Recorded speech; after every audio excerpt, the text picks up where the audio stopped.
Lady Aurelia Pramesti diperiksa polisi terkait kasus penganiayaan terhadap Muhammad Lutfi Hadian.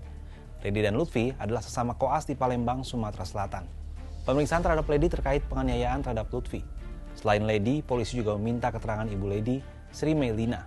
Meski begitu, Lady dan Lina masih bersatu saksi. Apa saja yang didapat dari hasil pemeriksaan tersebut? Kuasa hukum Lady dan Lina, Titis Rahmawati dan Bayu Prasetya Andrinata, selesai pemeriksaan di Markas Polsek Ilir Timur 2 Palembang Selasa 17 Desember 2024 dini hari mengatakan, masing-masing kliennya mendapatkan 35 pertanyaan. Pertanyaan itu berkaitan dengan penyebab terjadinya pemukulan yang dilakukan Fadila kepada Lutfi. Adapun Fadila adalah kerabat dan sopir keluarga ini. Polisi sudah menetapkan Fadila sebagai tersangka. Bayu mengatakan Lady mengaku tak pernah menolak tugas piket jaga. Hanya saja, saat penjadwalan piket jaga, ada sesuatu yang dianggap Lady tak adil, yakni pembagian jadwal tidak dimusyawarahkan bersama seluruh anggota koas. Iya, betul. Jadi pemanggilan ini kami inisiasi sendiri karena ingin masalah ini cepat selesai dan cepat status hukum dari si tersangka pemukulan tersebut. Sebelumnya sudah ada mediasi dilakukan pada korban?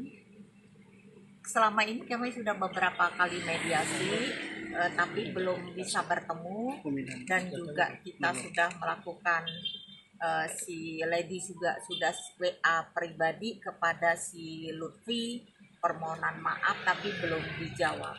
Lantas, apa keterangan polisi terkait hasil pemeriksaan ini? Pokok permasalahan sebetulnya adalah si saudari LD ini mendapatkan piket yang 2 hari sekali, berbeda dengan teman yang lain atau kelompok yang lain. Sehingga disitulah yang bersangkutan protes kepada korban dan sudah dilakukan pergantian sebetulnya oleh korban penjajah revisi jadwal, tapi si saudari LD ini masih belum kurang puas. Nah, dari situ ada rekaman audio antara korban dengan saudari LD. Nah, inilah yang diperdengarkan kepada ibunya LD, yang mana ibu LD merasa bahwa ini tidak sesuai bahwa seorang laki-laki kok seperti ini, makanya mau menemui korban.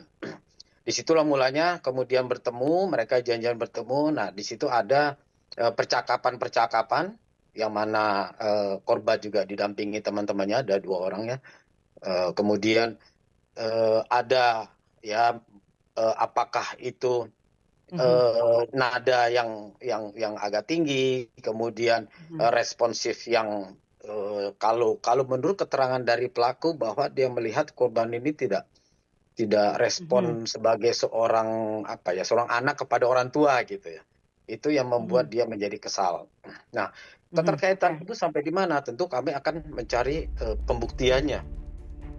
Sebelumnya, ayah Lutfi, Wahyu Hidayat, pada Jumat 13 Desember mengaku sangat kecewa atas penganiayaan yang menimpa Lutfi. Maka itu, Wahyu meminta anaknya segera melaporkan kasus tersebut kepada Polda Sumsel. Ia bersyukur kasus ini cepat ditindaklanjuti. Peristiwa penganiayaan itu menjadi perhatian luas masyarakat, bukan hanya di Palembang atau Sumatera Selatan, melainkan nyaris seluruh Indonesia. Terbukti berita mengenai kasus ini terus menjadi topik hangat di sejumlah media sosial, termasuk soal kinerja kepolisian. Kalau menurut sahabat Kompas gimana? Apakah polisi bisa profesional dalam menangani kasus ini?